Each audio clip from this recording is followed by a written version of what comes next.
Hello students, तो हम chapter कर रहे थे। हमारा फर्स्ट चैप्टर था फ्रेंच रेवोल्यूशन। तो फ्रेंच रेवोल्यूशन के हम स्टूडेंट्स 3 टॉपिक कवर कर चुके हैं। तो हमारा ये 4th टॉपिक है। इस लेक्चर में हम 3, 4th और 5th तीनों टॉपिक हैं जो हमारे कवर हो जाएंगे। इसके साथ हमारा इस लेक्चर में है जो प्रॉपर वे से हमारा चैप्टर है जो कंप्लीट हो जाएगा।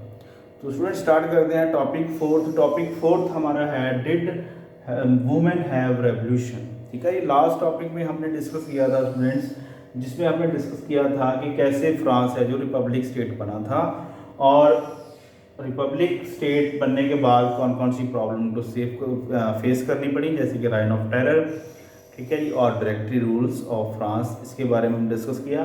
तो इस टॉपिक में हम डिस्कस करेंगे कि वुमेन्स का क्या रोल था रेवोल्यूशन में, या वुमेन्स रेवोल्यूशन में थी भी या नहीं थी, उनका क्या कंट्रीब्यूशन था या नहीं था। तो फर्स्ट ऑफ ऑल हम फ्रांस की वुमेन की कंडीशंस की बात कर लें कि फ्रांस की जो वुमेन्स थी उनकी कंडीशन क्या थी, कैसे वो सर्वाइव करती थी फ्रांस में। ठीक है जी, तो स्टार्ट करते हैं। देखिए, फ्रांस में जो वुमेन्स थी उनकी कंडीशन इतनी अच्छी नहीं थी। ठीक है जी, उनको जो थर्ड स्टेट की वुमेन्स थी उनको अपनी उनकी लाइफ है जो काफ़ी हार्डशिप वाली लाइफ थी, बहुत मुश्किल लाइफ थी उनकी। ठीक है जी, जो वुमेन्स थी पीजेंट्स की या फार्मर्स की या अदर कॉमन पीपल हैं, पुअर वुमेन्स हैं, वो वर्क करती थी, अपने डोमेस्टिक वर्क करती थी।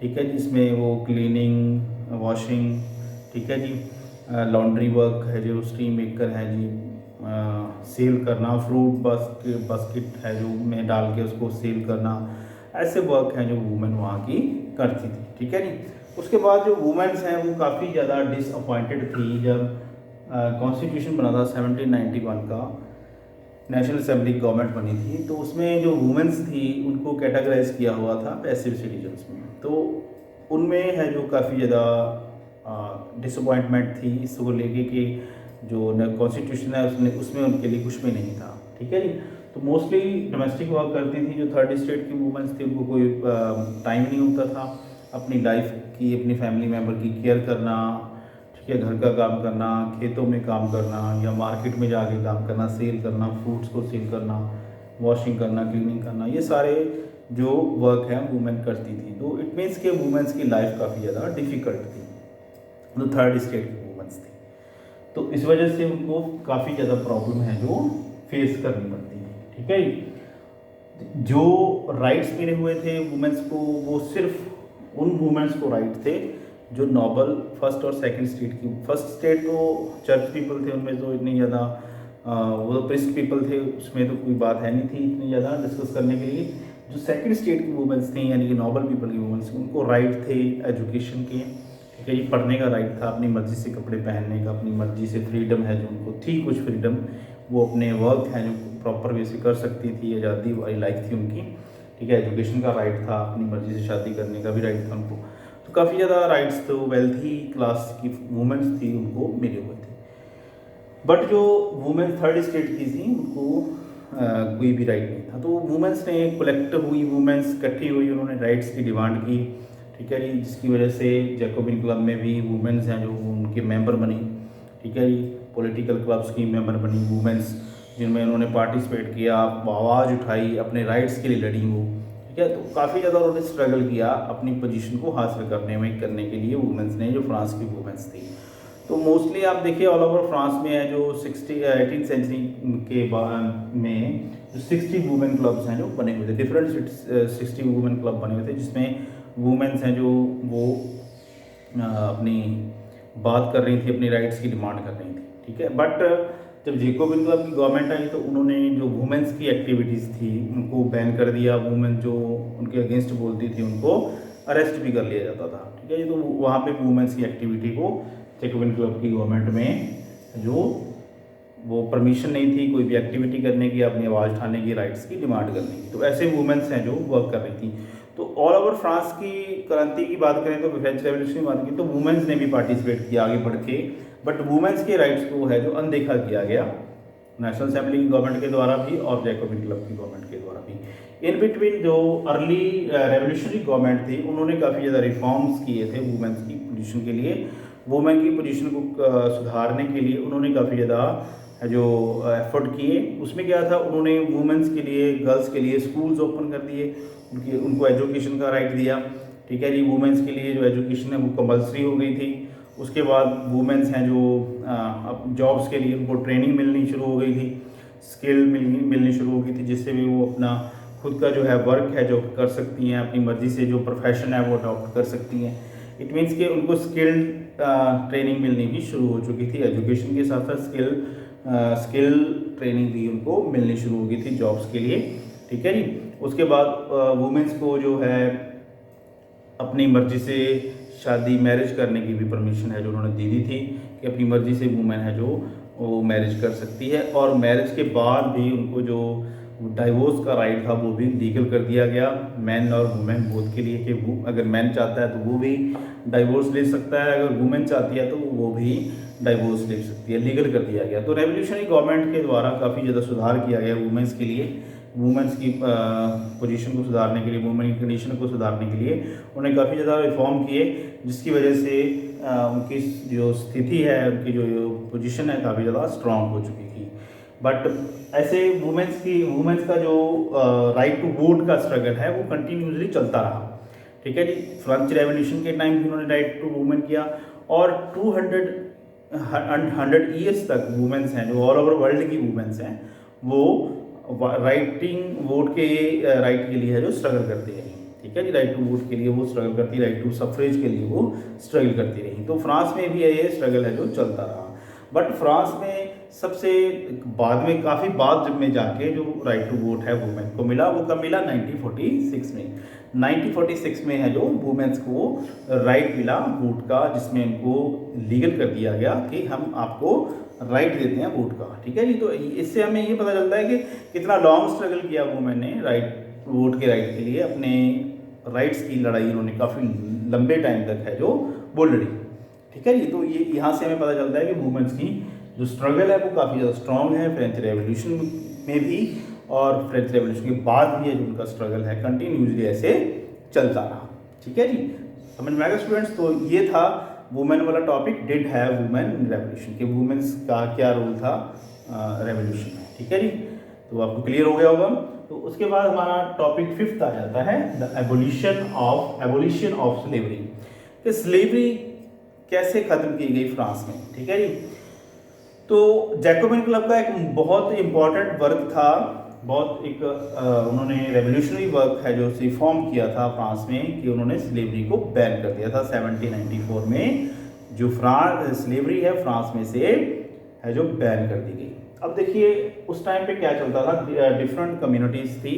ठीक है, कैरेबियंस थे, ठीक है जी, और अदर कम्युनिटीज़ थी जो स्लेव ट्रेड करती थी। ठीक है जी, स्लेव ट्रेड करती थी, यानी कि स्लेव का वर्क करती थी। स्लेव है एक जगह से दूसरी जगह है जो वो एक्सपोर्ट किए जाते, भेजे जाते थे। अब देखिए उस टाइम पे इंग्लैंड में है जो इंडस्ट्रियल रेवोल्यूशन आई थी, और यूरोप में, इंग्लैंड इज़ यूरोप का पार्ट है, यूरोप, अफ्रीका, ठीक है जी, और अमेरिका। ठीक है जी, इन तीनों का काफ़ी ज़्यादा कनेक्शन रहा स्लेव ट्रेड में। ठीक है जी, अफ्रीका से जो स्लेव हैं वो आते थे अमेरिका एंड यूरोप में, और क्योंकि वहाँ पे बहुत ज़्यादा डिमांड थी वर्कर्स की, स्लेव्स की, क्योंकि इंडस्ट्रियलाइजेशन हो रहा था, तो काफ़ी ज़्यादा इंडस्ट्री में उनकी नीड होती थी। उसके बाद एग्रीकल्चर वर्क में भी है जो स्लेव की काफ़ी ज़्यादा ज़रूरत होती थी। तो ट्रायंगुलर स्लेव ट्रेड चलता था, इसको ट्रायंगुलर स्लेव ट्रेड बोला गया। तो ट्रायंगुलर स्लेव ट्रेड में जो स्लेव्स हैं वो शिप में टाइटली है जो पैक करके एक जगह से दूसरी जगह एक्सपोर्ट किए जाते थे, भेजे जाते थे। तो ऐसे ही अफ्रीका से जो स्लेव्स हैं वो फ्रांस में भी आते थे, और अदर कंट्रीज़, यूरोप के अदर कंट्रीज़ में भी वो आते थे। तो यहाँ पे हमारे पास बहुत इंपॉर्टेंट 2 प्लेसेस हैं, एक बॉर्डेस्क्यू है, एक नेटन्स हैं। These are the port station in France. ठीक है जी, तो स्टूडेंट्स ये हमारे पास मैप वर्क में आते हैं। 2 पोर्ट स्टेशन है जो हमारे बॉर्डेस्क्यू और नेटन्स। ठीक है जी, तो यहाँ पे ये पोर्ट स्टेशन है जहाँ पे स्लेव ट्रेड होता था। स्लेव यहाँ पे आते थे, बाहर दूसरी कंट्रीज थे, अफ्रीका वगैरह से स्लेव यहाँ पे एक्सपोर्ट किए जाते थे, बुलवाए जाते थे, मंगाए जाते थे for completing the shortage of workers. ठीक है जी, तो ऐसे ट्रेड चलता था स्लेव ट्रेड चलता था, ठीक है जी। तो जो जैकोबिन क्लब थी उसका एक रेवोल्यूशनरी वर्क ये था कि उन्होंने स्लेवरी है जो बंद कर दी थी। काफ़ी टाइम तक स्लेवरी है जो बंद रही फ्रांस में। उससे पहले जो नेशनल गवर्नमेंट थी, नेशनल असेंबली गवर्नमेंट थी, कॉन्स्टिट्यूशन मोनार्की बनी थी, तो उन्होंने स्लेवरी बंद नहीं की थी, बैन नहीं की थी। क्यों? Due to the pressure of wealthy class of noble class, wealthy class of third state. क्योंकि उन लोगों में ट्रेंड होता था स्लेव रखने का। अगर वो स्लेवरी को बंद कर देते तो उनको विरोध झेलना पड़ सकता है नोबल क्लास का और वेल्थी क्लास है जो थर्ड स्टेट की उसका। इसके डर के चलते हुए उन्होंने जो स्लेवरी है वो बैन नहीं की। नेशनल असेंबली ने स्लेवरी बैन नहीं की, पर जैकोबिन क्लब ने स्लेवरी है जो वो बैन कर दिया, ठीक है जी।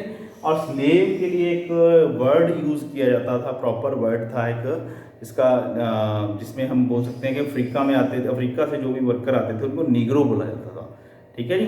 नीग्रोज वो वर्कर होते थे, स्लेव होते थे, जिनको रखा जाता था इंडस्ट्री में, हाउसेज में और एग्रीकल्चर वर्क के पर्पज़ के लिए उनको रखा जाता था।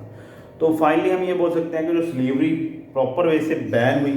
अब 1794 में जैकोबिन क्लब ने, गवर्नमेंट ने स्लेवरी को बैन कर दिया, पर जनरल नेपोलियन बोनापार्ट का रूल आया 1804 में, दोबारा से री इंट्रोड्यूस हुई स्लेवरी फ्रांस में।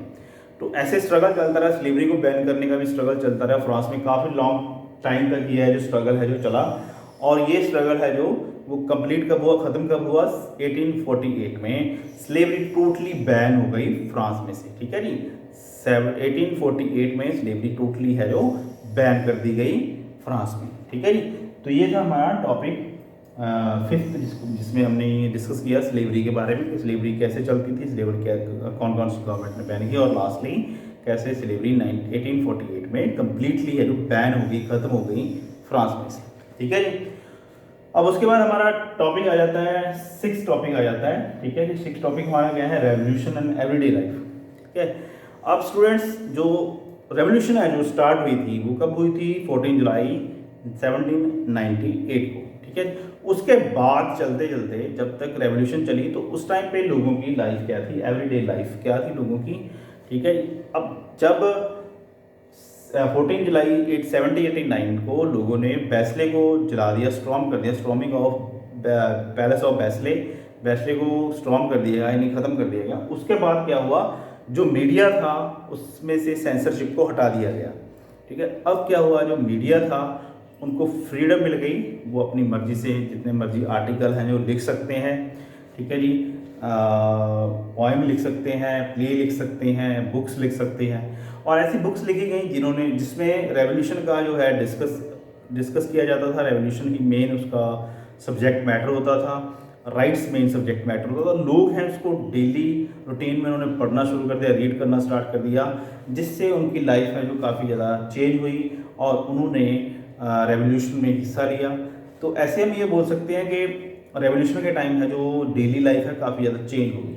तो लोग हैं जो डेली रूटीन में है जो इन बुक्स को पढ़ते थे, पोइम्स को सुनते थे, सॉन्ग को सुनते थे, ड्रामास को देखते थे, जिससे वो इसको बाद में डिस्कस करते थे। डिस्कस करने के बाद और इनके ऊपर वो इनको कैसे फॉलो करना है इसके लिए वो भी डेली रूटीन में है जो डिस्कशन है जो लेती थी। तो डेली लाइफ है जो काफ़ी ज़्यादा चेंज हो चुकी थी फ्रांस के लोगों की ड्यूरिंग द रेवोल्यूशन। तो रेवोल्यूशन के टाइम है जो उनकी लाइफ है काफ़ी ज़्यादा चेंज हो चुकी थी, ठीक है जी, due to the multiplication of media, यानी कि various type of medias are available in France after during the revolution, after the censorship. जब सेंसरशिप हट गई तो उसके बाद है जो काफ़ी चेंजेस आए लोगों की लाइफ में, ठीक है जी। तो ऐसे हम ये बोल सकते हैं कि रेवोल्यूशन के टाइम लोगों की लाइफ है जो काफ़ी ज़्यादा चेंज हो चुकी थी, क्योंकि उनके आइडियाज़, उनकी सोच, उनकी थिंकिंग है काफ़ी ज़्यादा चेंज हो चुकी थी फ्रांस के लोगों की, ठीक है जी। तो इसके बाद हम लास्ट में हमारा जो टॉपिक रह जाता है स्टूडेंट्स, वो रह जाता है हमारा कंक्लूजन, ठीक है जी। कंक्लूजन में हम डिस्कस करेंगे नेपोलियन बोनापार्ट को, ठीक है जी। नेपोलियन बोनापार्ट है जो उनका जो रूल है स्टार्ट होता है 1804 में, ठीक है जी। आफ्टर जो जैकोबिन क्लब की गवर्नमेंट ने डायरेक्टरी रूल के बाद है जो वो नेपोलियन बोनापार्ट ने खुद को अपने आप को एम्परर है जो अनाउंस कर दिया था फ्रांस का। तो नेपोलियन बोनापार्ट एक बहुत ग्रेट एम्परर हुआ है फ्रांस का, जिसने काफ़ी ज़्यादा रिफॉर्म्स हैं जो फ्रांस में किए। फ्रांस को मॉडर्नाइज, इट मीन्स यूरोप को मॉडर्नाइज करने में नेपोलियन बोनापार्ट का बहुत ग्रेट रोल है, ग्रेट कॉन्ट्रीब्यूशन है। ठीक है जी। उन्होंने बहुत सारे रिफॉर्म्स हैं जो इंट्रोड्यूस किए फ्रांस में। ठीक है जी। फर्स्ट ऑफ ऑल हम डिस्कस करते हैं कि उन्होंने इंट्रोड्यूस किया राइट टू प्रॉपर्टी को। अब यहाँ पे क्या था कि हर एक पर्सन को राइट मिल गया प्रॉपर्टी का। पहले राइट नहीं था प्रॉपर्टी का, कोई भी राइट नहीं था, क्योंकि लुई 16 के टाइम ऐसा कोई राइट ही नहीं था कि किसी भी पर्सन को कोई राइट मिले।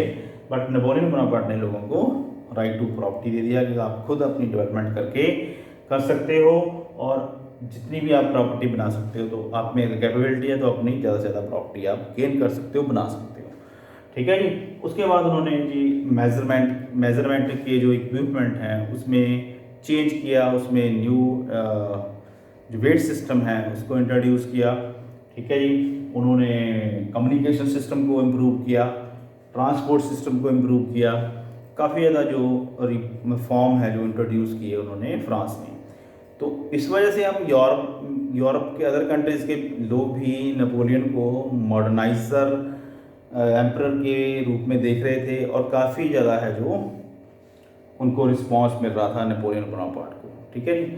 सो नेपोलियन बोनापार्ट है जो उसने धीरे धीरे पूरे यूरोप को इन्वेट करना स्टार्ट कर दिया, और बाद में जाके फिर 1815 में बहुत सारी कंट्री ने कलेक्टिवली होके मिल के है जो नेपोलियन बोनापार्ट को हरा दिया 1815 में।